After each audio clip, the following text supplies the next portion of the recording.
Fala galerinha, fala aí, como é que tá? Tudo bom? Bom? Demorei, mas voltei.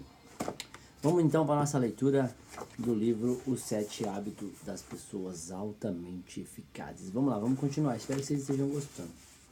Não esqueça de curtir e compartilhar se estiver gostando da leitura, beleza? Então vamos para o nosso vídeo número 21. Processos. Não há como atingir metas ganha ou ganha, ganha e ganha, né? Com métodos ganha e perde ou perde e ganha. Não se pode dizer. Você vai pensar ganha-ganha, quer queira ou não. O problema, portanto, é como atingir uma solução ganha-ganha. Roger Fisher e William Ury, dois professores de direito de Harvard, realizaram um trabalho notável o que chamaram de abordagem de princípios, em vez de posições, em seu livro altamente proveitoso e útil, Getting the Yes, Como Chegar ao Sim, em português. Apesar de as palavras ganha e ganha não aparecerem no livro, o espírito e a filosofia por trás dele estão em harmonia com a abordagem ganha e ganha. Eles afirmaram que a essência da negociação baseada em princípios é separar a pessoa do problema, focalizando interesses e não posições, inventando opções que ofereçam vantagens mútuas e inexistência nos critérios objetivos. Algum princípio ou padrão externo que ambas as partes possam aceitar. Em meu trabalho com muitas pessoas e organizações que procuravam soluções do tipo ganha-ganha, sugiro que elas se dediquem a um processo em 4 fases. Primeiro, ver o problema do ponto de vista do outro, tentar realmente entender e exprimir as necessidades e preocupações da outra parte, tão bem ou até melhor do que ela mesma pode fazê-lo. Segundo, identificar as questões-chave e as preocupações, e não as posições envolvidas. Terceiro, determinar quais resultados seriam uma solução totalmente aceitável. E quarto, identificar as novas opções possíveis para atingir esses resultados. Os hábitos 5 e 6 lidam diretamente com 2 dos elementos desse processo, e iremos abordá-los em profundidade nos 2 capítulos seguintes. Mas, neste ponto, é importante ressaltar a natureza altamente integrada do processo ganha e ganha com a própria essência do ganha e ganha. Você só consegue atingir as soluções ganha e ganha com processos ganha e ganha. Os meios e os fins são a mesma coisa. Ganha e ganha não é uma técnica de desenvolvimento da personalidade, trata-se de um paradigma total de interação humana. Deriva de um caráter íntegro, da maturidade e da mentalidade de abundância. Alimenta-se dos relacionamentos com alto nível de confiança. Pode ser identificado nos acordos que eficazmente esclarecem e administram as expectativas, bem como os resultados. Depende de sistemas de apoio e é atingido por meio de um processo que estamos agora mais preparados para analisar nos hábitos 5 e 6. Sugestões de aplicação. Pense a respeito de uma interação iminente, onde você vai tentar chegar a um acordo ou negociar uma solução. Comprometa-se a manter um equilíbrio entre a coragem e o respeito. Número 2. Faça uma lista de obstáculos que o impedem de aplicar o paradigma do ganha-ganha com mais frequência. Determine o que pode ser feito dentro do seu círculo de influência para eliminar os obstáculos. Selecione um relacionamento. Terceiro, selecione um relacionamento específico onde você gostaria de chegar a um acordo ganha-ganha. Tente se colocar no lugar da outra pessoa e registrar exatamente o que acha ser a solução, na opinião da pessoa. Depois, anote seu ponto de vista, os resultados que constituíram o ganha para você. Aborde outra pessoa e pergunte se ele ou ela estaria disposto a conversar com você até que chegassem a um acordo e uma solução mutuamente benéfica. Número 4. Identifique relacionamentos-chave em sua vida. Verifique qual é, em sua opinião, o saldo de cada uma das contas de seu banco emocional. Anote as maneiras específicas pelas quais você possa fazer depósitos em cada uma das contas. Número 5. Medite profundamente sobre sua própria atitude. Ela é ganha-perde? Como esta atitude afeta suas interações com outras pessoas? Pode identificar a fonte pessoal dessa atitude? Determine se as atitudes funcionam ou não em sua realidade atual. Tente identificar um modelo de pensamento ganha-ganha que, mesmo em situações difíceis, realmente busque o benefício mútuo. Tente depois observar mais de perto e aprender por meio do exemplo dessa pessoa. Hábito número 5. Procure primeiro compreender, depois ser compreendido. Princípios da comunicação empática.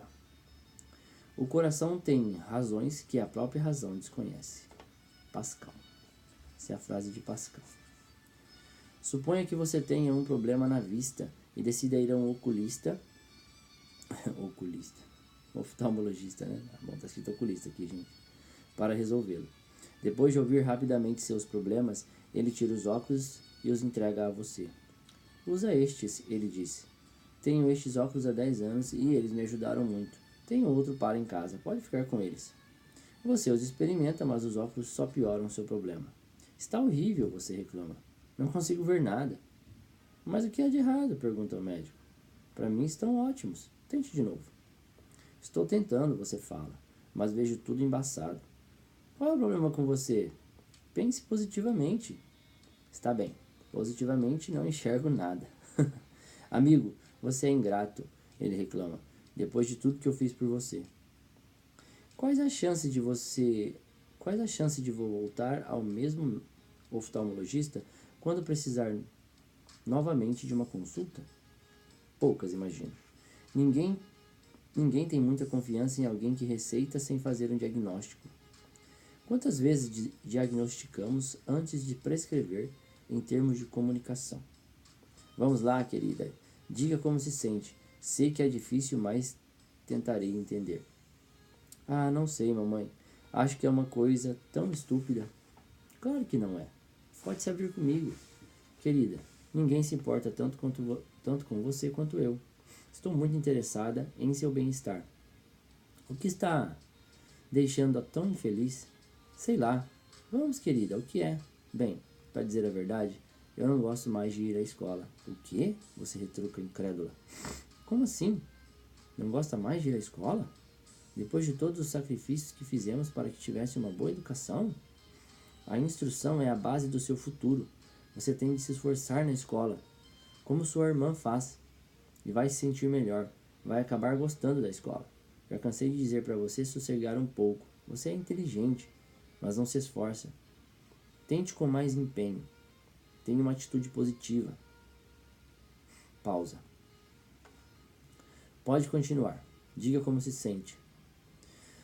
Temos uma tendência forte de atropelar os sentimentos das pessoas, de correr para resolver as tarefas, de resolver as coisas através de conselhos, mas com frequência deixamos de reservar algum tempo para o diagnóstico, para tentar compreender verdadeira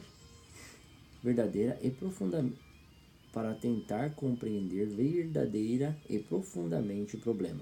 Antes de mais nada, se eu fosse resumir uma frase a princípio isolado, mais importante que aprendi no campo das relações interpessoais, diria o seguinte: procure primeiro compreender, depois ser compreendido. Este princípio é a chave para a comunicação interpessoal eficaz. Caráter e comunicação. Neste exato momento, você está lendo um livro que eu escrevi. Ler e escrever são formas de comunicação, assim como falar e ouvir. Na verdade, estes são os 4 tipos básicos de comunicação.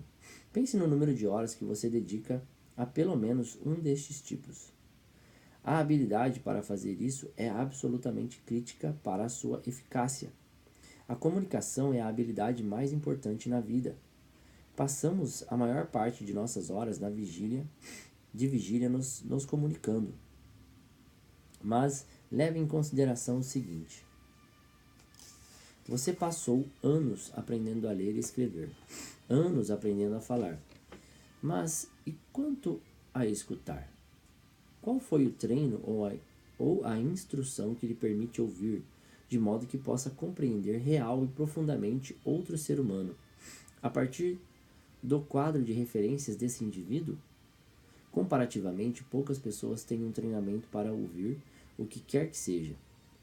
E quando isso acontece, o treino costuma ser feito dentro da técnica da ética da personalidade, desvinculada do caráter e do relacionamento básico, absolutamente vitais para a compreensão autêntica da outra pessoa.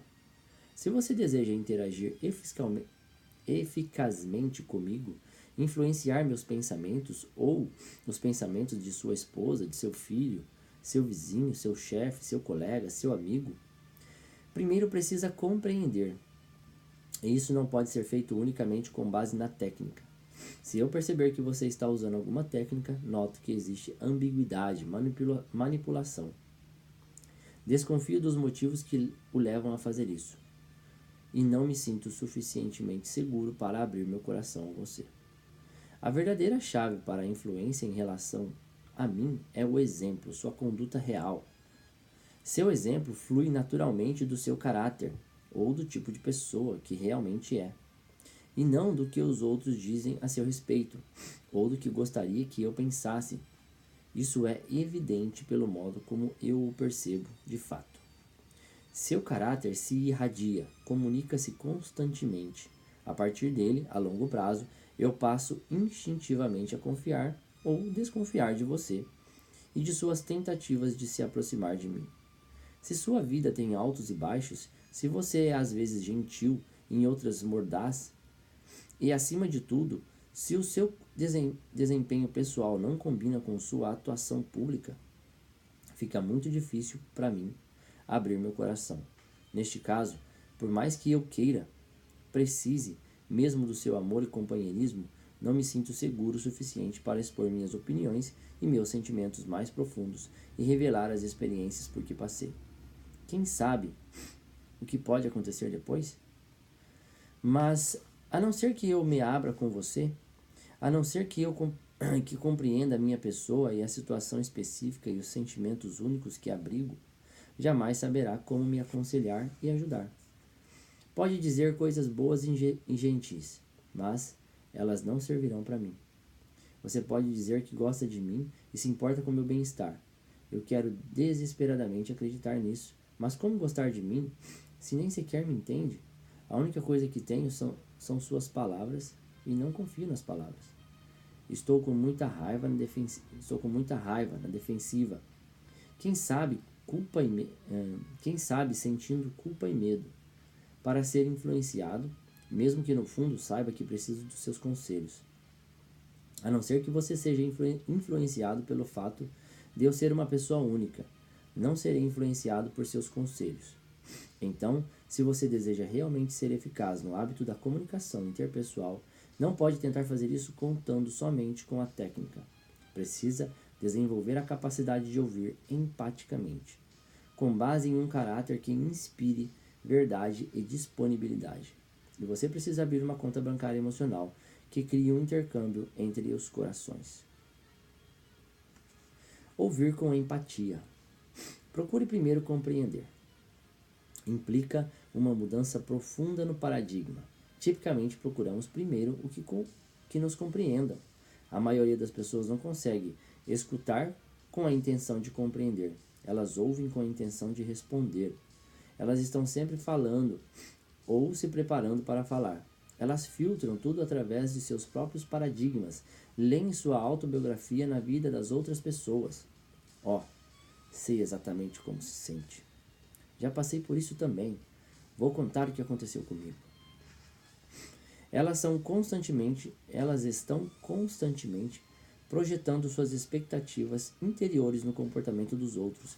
Receitam seus óculos para qualquer um ou com quem se relacionam. Se elas tiverem um problema com alguém, filho, filha, cônjuge, empregado, a atitude invariavelmente é: eles não me entendem. Certa vez um pai me falou: não consigo entender meu filho, ele simplesmente não me escuta. Vamos repassar o que você acabou de dizer. Você não entende seu filho porque ele não o escuta. Isso mesmo, ele retrucou. Vamos sentar de novo, eu disse. Você não entende seu filho porque ele não escuta o que você diz? Foi o que falei. Ele confirmou, impaciente. Pensei que para entender outra pessoa você precisasse ouvir ela. Ouvir o que ela dissesse, comentei. Ah, houve uma longa pausa. Ah, ele repetiu. Ao começar a entender, mas eu o entendo. Sei o que está passando. Passei pelas mesmas coisas. Acho que não entendo o motivo de ele não me escutar. O homem não tinha a menor ideia do que estava realmente acontecendo no íntimo do garoto. Ele olhava para dentro de sua própria cabeça e achava que via o mundo, incluindo seu garoto. Acontece que muitos de nós estamos lotados com nossos conceitos, nossa própria biografia. Queremos que nos compreendam. Nossas conversas tornam-se monólogos coletivos e nunca entendemos o que realmente se passa dentro de outro ser humano. Quando outra pessoa fala, estamos normalmente escutando em um dos 4 níveis. Podemos estar ignorando a outra pessoa, ou seja, não escutamos nada. Podemos fingir que escutamos. Sei, claro. Podemos adotar a escuta seletiva, ouvindo apenas determinadas partes da conversa. Fazemos isso sempre que ouvimos o falar constante de uma criança em idade pré-escolar. Ou podemos até praticar a escuta concentrada, prestando atenção e concentrando a energia nas palavras que estão sendo ditas. Mas poucos praticam o 5º nível, a forma mais elaborada de ouvir, a escuta empática. Quando falo em escuta empática, não estou me referindo às técnicas de ouvir de modo ativo ou passivo, que basicamente se resumem a repetir o que a outra pessoa disse. Esse tipo de escuta se baseia na habilidade, está desvinculada do caráter e do relacionamento, e com frequência insulta as pessoas que estão sendo ouvidas. Elas também são essencialmente autobiográficas. Se você praticar essas técnicas, pode não projetar sua autobiografia na interação propriamente dita, mas seus motivos para estar ouvindo são autobiográficos. Você presta atenção usando técnicas de compreensão, mas faz isso com a intenção de responder, controlar e manipular. Quando eu falo em escuta empática, estou me referindo à escuta com a finalidade de compreender, ou seja, procure primeiro compreender, realmente compreender. Trata-se de um paradigma completamente diferente. A escuta empática entra no quadro de referências da outra pessoa. Se você olhar para dentro dele, vê o mundo como ele ou ela vê, compreende seu paradigma, compreende o que ele ou ela sente. A empatia não é igual à solidariedade.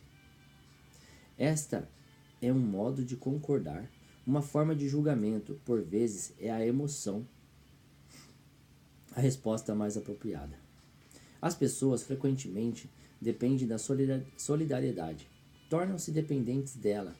A essência da escuta empática não está em concordar com alguém, mas sim em compreender aquela pessoa profundamente, tanto no plano emocional quanto no intelectual.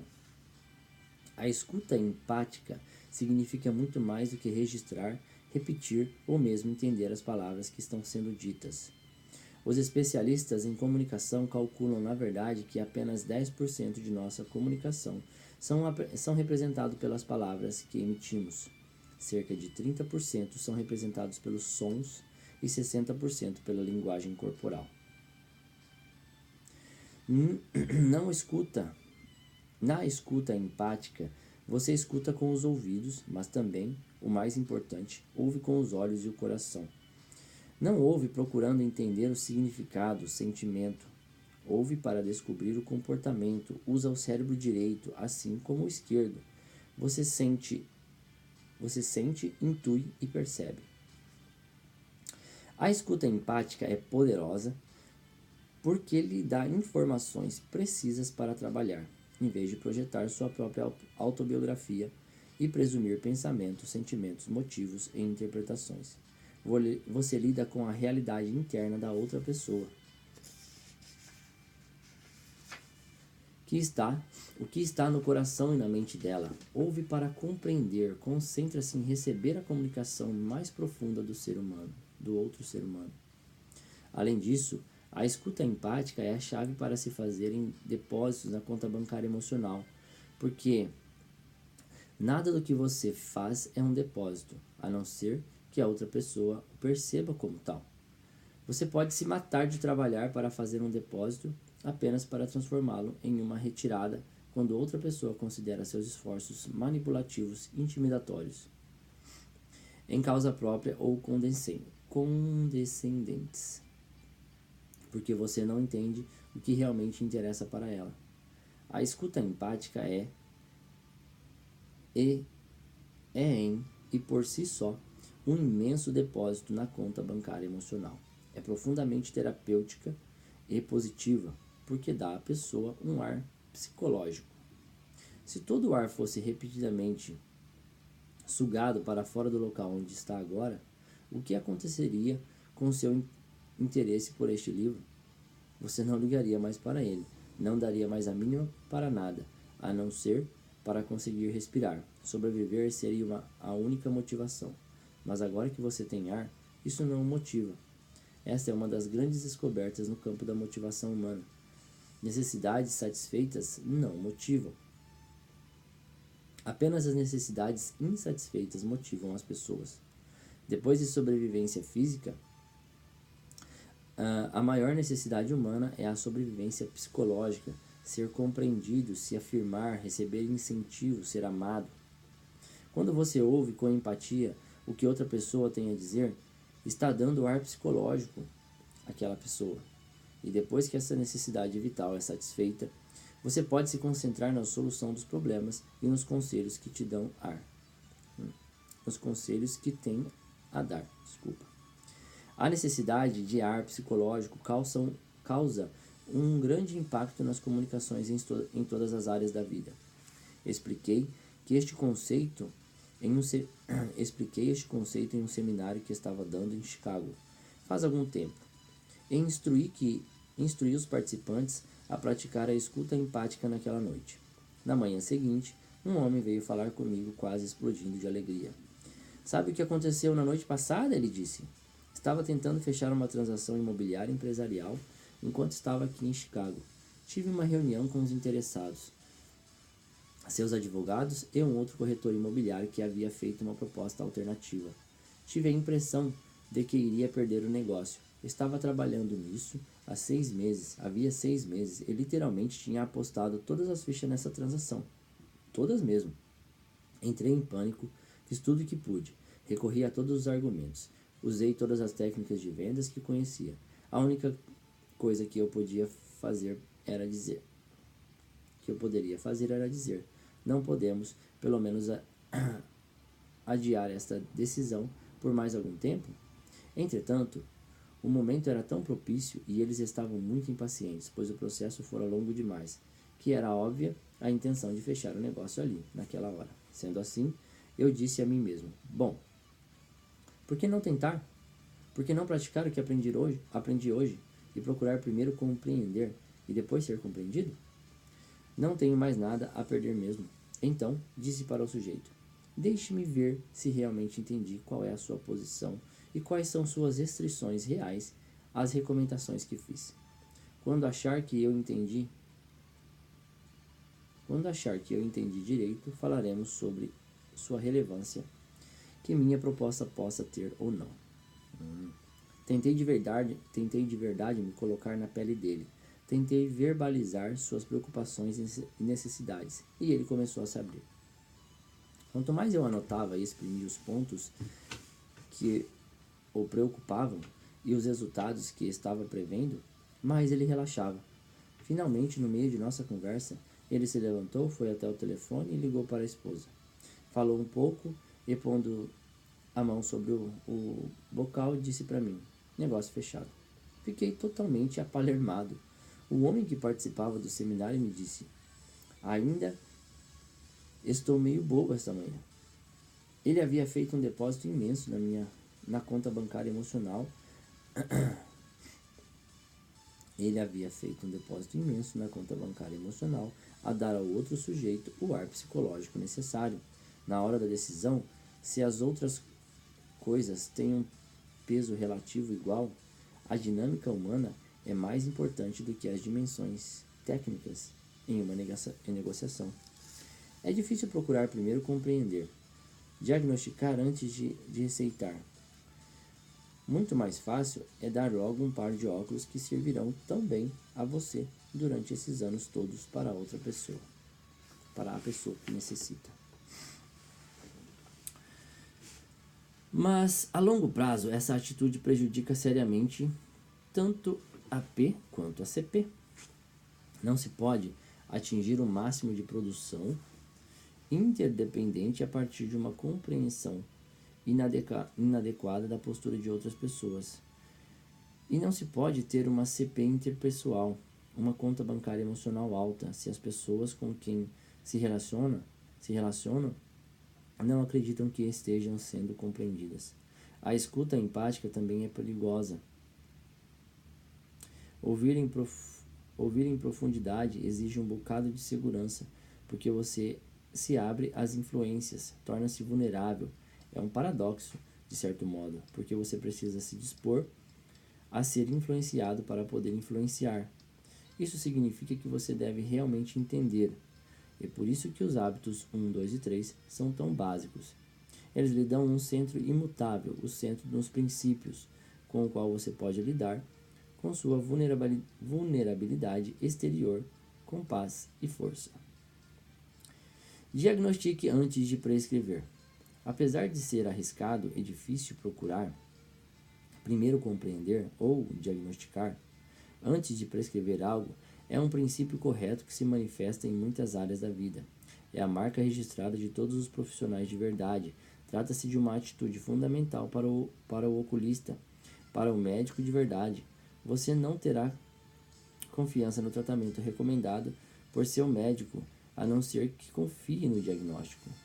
Quando nossa filha Jenny tinha apenas 2 meses de idade, ela ficou doente. Era sábado, dia de jogo de futebol local, que monopolizava as intenções de quase todo mundo. Era um jogo importante, e 60 mil pessoas presentes no estádio confirmavam isso. Sandra e eu gostaríamos de ter ido, mas não queríamos deixar nossa filha Jenny. Os vômitos e a diarreia nos preocupavam muito. O médico havia ido ao jogo. Ele não era o médico da família, mas era o único de plantão.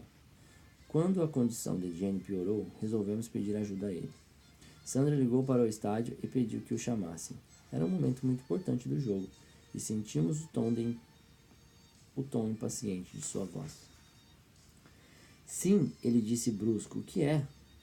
Aqui é a Sandra Covey, doutor. Estamos preocupados com nossa filha Jenny. Qual é o problema? Ele perguntou. Sandra descreveu os sintomas e ele disse, está bem, vou prescrever um medicamento. Qual é a sua farmácia? Quando desligou, Sandra achou que, na pressa, ele havia realmente dado todas as informações necessárias. Ele não havia dado realmente todas as informações necessárias, mas acreditava ter falado as coisas mais importantes. Você acha que ele entendeu que Jenny é um bebê? Perguntei a ela. Tenho certeza disso, Sandra retrucou. Mas ele não é nosso médico. Nunca tratou dela. Bem, estou certa de que ele entendeu. Você tem coragem de dar remédio sem ter certeza absoluta de que ele sabe disso? Sandra ficou quieta. O que vamos fazer? Ela finalmente disse. Ligar de novo, falei. Então, é a sua vez, Sandra retrucou. E lá fui eu. O médico foi chamado novamente. Doutor, falei. Quando deu a prescrição, o senhor sabia que Jenny tem apenas 2 meses de idade? Não, ele exclamou. Não sabia disso. Foi bom o senhor ter ligado. Vou mudar a prescrição imediatamente. Se você não tem confiança no diagnóstico, não terá confiança na prescrição. Este princípio também é verdadeiro em vendas. Um vendedor eficaz primeiro tenta entender as necessidades, as preocupações, a situação do consumidor. O vendedor amador vende produtos, o profissional vende soluções para as necessidades e os problemas. Trata-se de uma abordagem totalmente diferente. O profissional sabe como diagnosticar, como entender. Ele também aprende a relacionar as necessidades das pessoas com seus produtos e serviços, e ele precisa ter a integridade para dizer: meu produto ou serviço não atende a esta necessidade, caso isso seja verdade. Muito interessante. Bom, vamos ler só esse pedacinho aqui e a gente termina.